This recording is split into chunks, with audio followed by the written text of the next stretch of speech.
뉴스에서는 연일 반도체 수출 사상 최대를 외칩니다. 주가는 오르고 대기업 실적은 화려합니다. 그런데 이상합니다. 여러분 동네 골목을 한번 걸어보세요. 임대문에 현수막이 들어가고 단골 식당은 어느새 사라졌습니다. 숫자는 분명 좋아지고 있는데 왜 체감 경기는 점점 나빠지는 걸까요?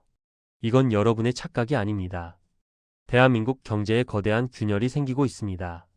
성장률 1%대 고착화, 자영업 폐업 쓰나미, 그리고 60대와 20대가 동시에 추락하는 기이한 현상.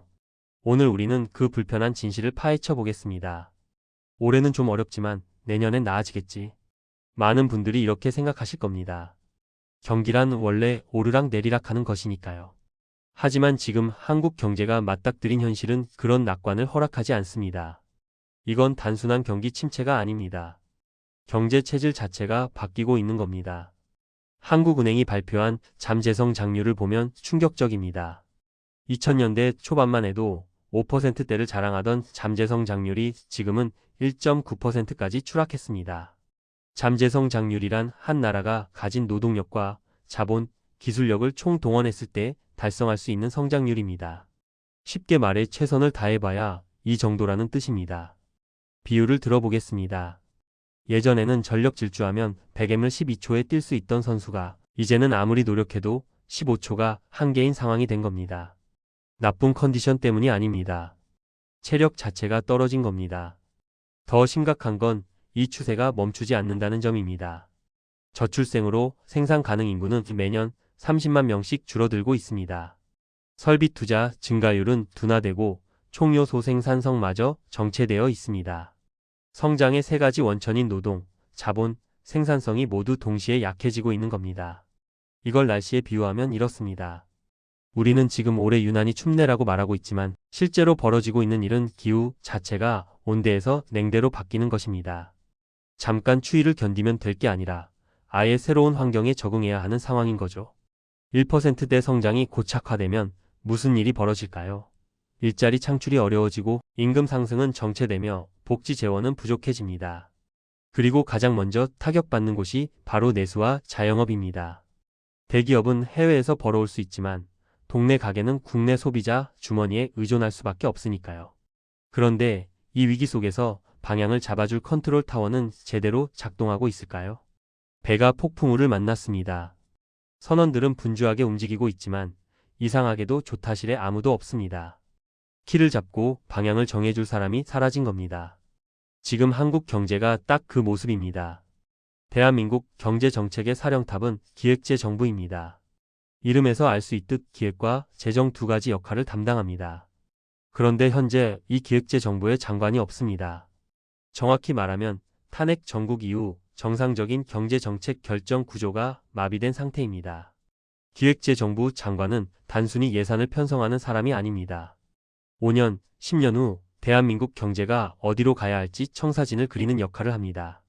산업 구조를 어떻게 전환할 것인지, 인구 감소에 어떻게 대응할 것인지, 신성장 동력은 무엇으로 할 것인지, 이런 중장기 전략을 수립하고 부처 간 이해관계를 조율하는 핵심 역할을 합니다. 그 자리가 비어 있다는 건 무엇을 의미할까요? 당장 급한 불을 끄는 건 가능합니다. 추경을 편성하고 금리를 조정하고 단기 대책을 내놓을 수는 있습니다. 하지만 이 배가 어디로 가야 하는가에 대한 답을 내릴 사람이 없습니다.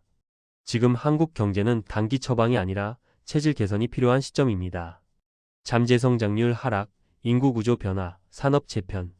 이 모든 구조적 문제에 대응하려면 일관된 비전과 강력한 추진력이 필요합니다.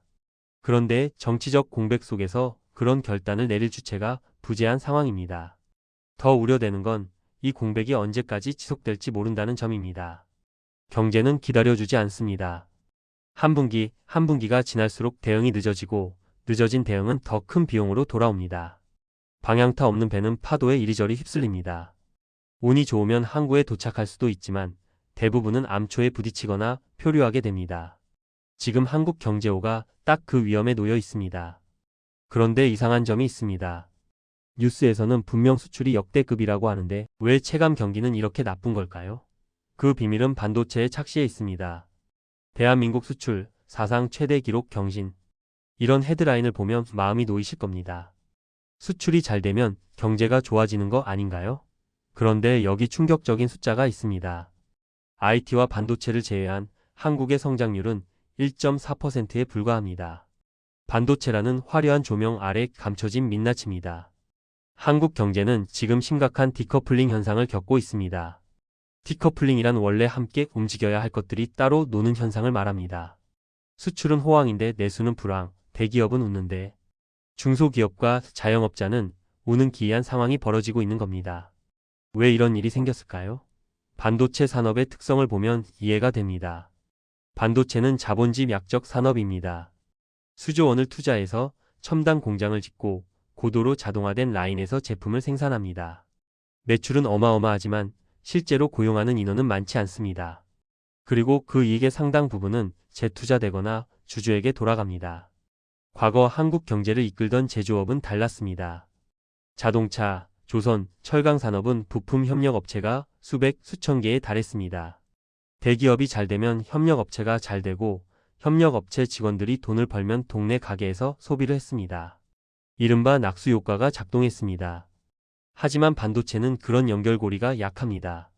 삼성전자가 100조 원을 벌어도 그 돈이 여러분 동네 식당까지 흘러가는 경로가 거의 없습니다. 수출 지표는 화려하게 올라가지만 서민 경제를 받쳐주는 내수 기반은 점점 약해지는 이유입니다. 더 큰 문제는 이 착시 때문에 정책 대응이 늦어진다는 점입니다. 숫자만 보면 경제가 괜찮아 보이니까요. GDP 성장률 2% 달성이라는 타이틀 뒤에 숨겨진 내수 붕괴의 심각성을 간과하게 됩니다. 한국 경제는 지금 두 개의 세계로 분리되어 있습니다. 글로벌 시장에서 승승장구하는 반도체, IT 대기업의 세계, 그리고 점점 쪼그라드는 내수, 자영업, 서민 경제의 세계. 뉴스에 나오는 건 전자의 이야기고 여러분이 체감하는 건 후자의 현실입니다. 그렇다면 내수 경제는 정확히 얼마나 심각한 상황일까요? OECD 국가와 비교해보면 소름 끼치는 진실이 드러납니다. 한국은 수출 강국입니다. 이건 자랑스러운 일입니다. 좁은 땅, 부족한 자원에도 세계 시장에서 당당히 경쟁하는 대한민국. 하지만 수출에 지나치게 의존한다는 건 다른 말로 하면 내수 기반이 취약하다는 뜻이기도 합니다. OECD 국가들의 GDP 대비 민간 소비 비중을 비교해보면 충격적인 결과가 나옵니다. 한국은 최하위권입니다. 미국은 68%, 일본은 54%, OECD 평균이 52%인데 한국은 48%에 불과합니다. 그리고 이 비중은 계속 떨어지고 있습니다.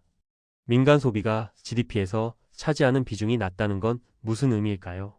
국민들이 번 돈을 국내에서 쓰지 않는다는 뜻입니다. 왜 안 쓸까요? 못 쓰기 때문입니다.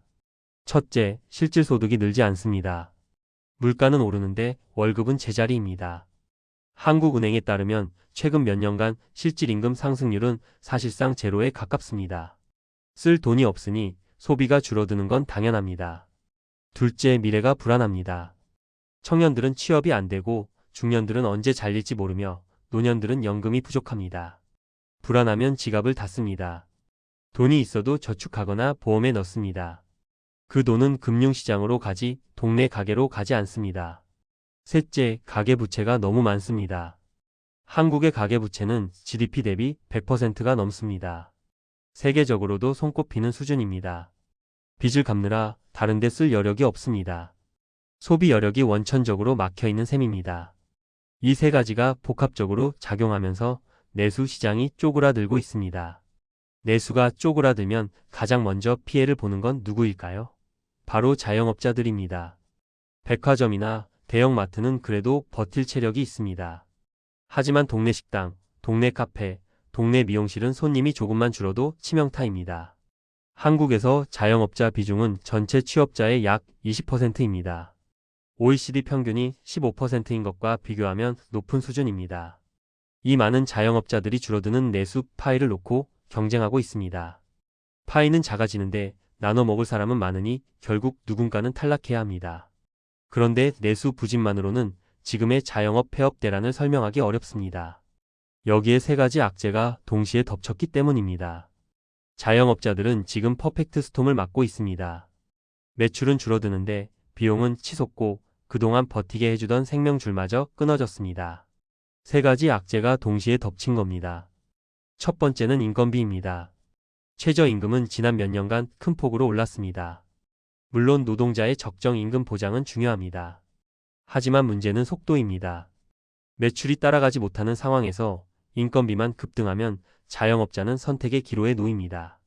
직원을 내보내거나 본인이 더 일하거나 문을 닫거나. 실제로 많은 자영업자들이 직원 없이 혼자 가게를 운영하고 있습니다. 아침부터 밤까지 주 7일 쉬지 않고 일하는 분들이 수두룩합니다. 그래도 최저임금 수준의 순이익도 건지기 어려운 경우가 허다합니다. 남 좋은 일 시키느니 차라리 내가 더 일하겠다는 심정인 거죠. 두 번째는 자재비와 임대료입니다. 코로나19 이후 전 세계적으로 인플레이션이 찾아왔습니다. 식재료값, 원자재값이 수직 상승했습니다. 밀가루, 설탕, 식용유 같은 기본 재료부터 고기, 해산물까지 안 오른 게 없습니다. 메뉴 가격을 올리자니 손님이 떨어질까 무섭고 안 올리자니 마진이 남지 않는 딜레마에 빠집니다. 세 번째가 결정타입니다. 코로나19 시기 정부가 풀었던 금융 지원이 종료되었습니다. 저금리 대출, 원금 상환 유예, 이자 지원. 이런 조치들이 자영업자들의 생명줄이었습니다. 당장 적자가 나도 버틸 수 있었던 건 이 지원 덕분이었습니다. 하지만 영원한 건 없습니다. 2023년부터 이런 지원들이 하나둘 종료되기 시작했습니다. 유예했던 대출 원금을 갚아야 하고 올라간 이자를 감당해야 합니다. 비용은 그대로인데 지원만 사라진 셈입니다. 어떤 분들은 코로나 때 왜 그렇게 빚을 냈냐고 말씀하실 수도 있습니다. 하지만 생각해 보세요. 정부가 영업 제한을 걸었습니다. 손님은 안 옵니다. 그래도 임대료는 나가고 직원 월급은 줘야 합니다. 빚을 내지 않으면 당장 문을 닫아야 했습니다. 선택의 여지가 없었던 겁니다. 그렇게 버티고 버텼는데 막상 일상이 돌아오니 상황이 더 나빠졌습니다. 손님은 예전만큼 안 오고 빚은 쌓여 있고 비용은 올랐습니다. 퍼펙트 스톰 한가운데 선 자영업자들. 이들 중 누가 살아남고 누가 쓰러질까요? 놀랍게도 이 폭풍 속에서 가장 큰 피해를 보는 건 예상 밖의 두 세대입니다. 60대와 20대. 그들에게 무슨 일이 벌어지고 있는 걸까요? 한국의 60대는 은퇴할 수 없습니다.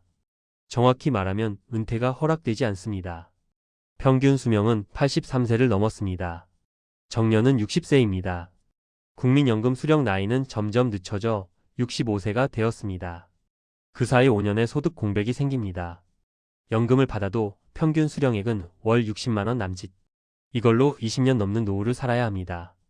결국 많은 60대가 선택하는 길이 자영업입니다. 퇴직금을 털어 치킨집을 차리고 카페를 열고 편의점을 인수합니다. 사장님이라는 호칭이 주는 자존감도 있습니다. 남의 밑에서 일하기 싫다는 마음도 있습니다. 하지만 가장 큰 이유는 다른 선택지가 없기 때문입니다. 문제는 60대가 자영업 시장에서 가장 취약한 집단이라는 점입니다. 첫째, 자본이 한정되어 있습니다. 퇴직금은 한 번 쓰면 끝입니다. 초기 투자 후 운영 자금이 부족해지면 손 쓸 방법이 없습니다. 젊은 창업자처럼 다시 취업해서 돈을 모을 수도 없습니다. 둘째, 디지털 전환에 적응하기 어렵습니다. 요즘 자영업은 배달앱, SNS 마케팅, 키오스크, POS 시스템 등 디지털 도구 없이는 경쟁이 불가능합니다. 젊은 사장님들은 인스타그램으로 마케팅하고 배달앱 알고리즘을 분석합니다. 하지만 60대에게 이건 외국어입니다. 셋째, 체력의 한계가 있습니다. 자영업은 중노동입니다.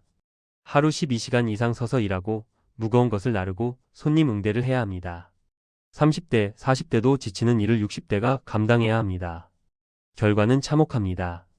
60대 자영업자의 폐업률은 전 연령대 중 가장 높습니다. 퇴직금을 탕진하고 빚만 안게 되는 경우가 부지기수입니다. 다시 재기할 기회도 체력도 시간도 없습니다. 우리 사회는 60대에게 열심히 살았으니 이제 쉬어도 된다고 말하지 않습니다. 대신 아직 젊은데 뭘 쉬냐, 더 일해라고 말합니다. 그래서 그들은 전장으로 나갑니다. 준비 없이 무기 없이 은퇴 없는 삶의 전장으로. 그런데 반대편 세대도 똑같이 전장에 내몰리고 있습니다. 희망을 품고 뛰어들었다가 1년도 안 돼 쓰러지는 청년들. 그들의 이야기는 더욱 씁쓸합니다. 청년 창업. 이 단어에는 묘한 낭만이 있습니다.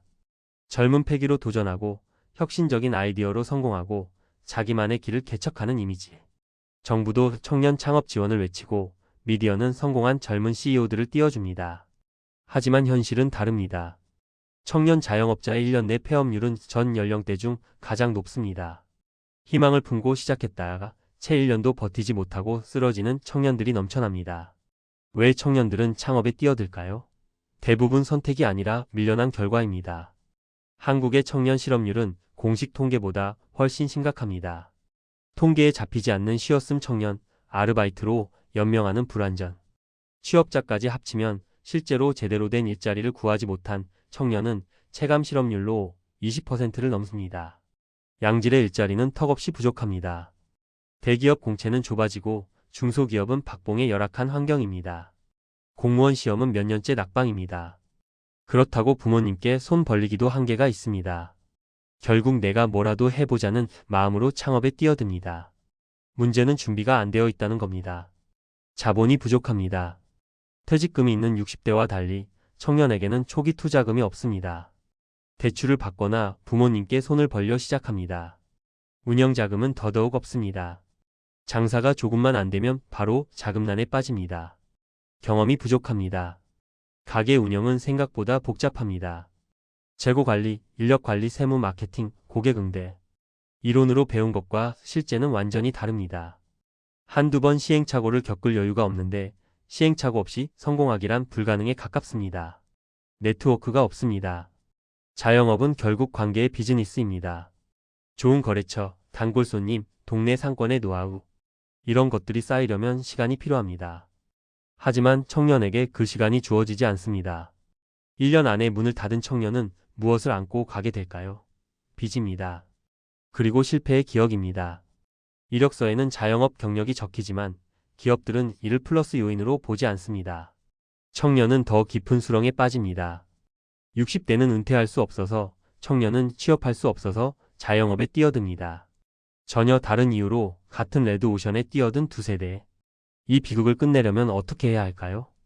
여기까지 읽으신 분들은 한 가지 의문이 드실 겁니다. 그래서 어쩌란 말인가? 자영업자 지원금을 더 풀면 될까요? 최저임금을 동결하면 될까요? 청년 창업 자금을 늘리면 될까요? 솔직히 말씀드리겠습니다. 이런 임시 방편으로는 안 됩니다. 우리가 직면한 건 증상이 아니라 체질의 문제이기 때문입니다. 일장에서 말씀드렸듯 한국의 잠재성장률 자체가 1%대로 추락하고 있습니다. 이건 감기가 아니라 체력 저하입니다. 해열제로 열을 내려도 근본 체력이 약하면 계속 아프게 됩니다. 지금 필요한 건 체질 개선입니다. 구조 개혁은 크게 세 가지 방향이 필요합니다. 첫째, 노동시장 개혁입니다. 한국은 정규직과 비정규직, 대기업과 중소기업 사이의 격차가 극심합니다. 좋은 일자리에 한번 들어가면 나오지 않으려 하고 못 들어간 사람은 영원히 헤맵니다. 이 이중구조를 해소해야 합니다. 그래야 청년들이 자영업 말고 다른 선택지를 가질 수 있고 60대가 자영업 아닌 다른 방식으로 일할 수 있습니다. 둘째, 산업구조 전환입니다. 반도체에 대한 과도한 의존을 줄이고 다양한 산업이 성장할 수 있는 토양을 만들어야 합니다. 특히 서비스업의 생산성을 높여야 합니다. 한국의 서비스업 생산성은 제조업의 절반 수준입니다. 같은 시간 일해도 절반밖에 못 번다는 뜻입니다. 자영업의 대부분은 서비스업입니다. 이 생산성을 높이지 않으면 자영업의 수익성 개선도 불가능합니다. 셋째, 사회 안전망 강화입니다. 연금 개혁을 통해 노후 소득을 보장해야 합니다. 실업 안전망을 촘촘히 해서 실패해도 다시 일어설 수 있게 해야 합니다. 안전망이 탄탄하면 사람들은 무모한 도전을 하지 않습니다. 60대가 퇴직금 몰빵으로 치킨집을 차리거나 청년이 빚내서 카페를 여는 비극적 선택이 줄어듭니다. 하지만 솔직히 말하겠습니다. 이 모든 개혁은 고통스럽습니다. 누군가는 기득권을 내려놓아야 하고 누군가는 변화에 적응해야 합니다. 정치적으로도 쉽지 않습니다. 표를 이룰 수 있는 결정을 해야 합니다. 그래서 이 장에서 말씀드린 컨트롤 타워가 중요한 겁니다. 단기적 인기가 아니라 10년, 20년 후를 내다보는 리더십. 불편한 진실을 말하고 어려운 결정을 내릴 수 있는 추진력. 지금 한국에 가장 부족한 게 바로 이것입니다. 한국 경제는 지금 갈림길에 서 있습니다. 한쪽 길은 익숙합니다. 문제를 덮고 단기 대책으로 땜질하며 곧 나아지겠지라고 위안 삼는 길입니다.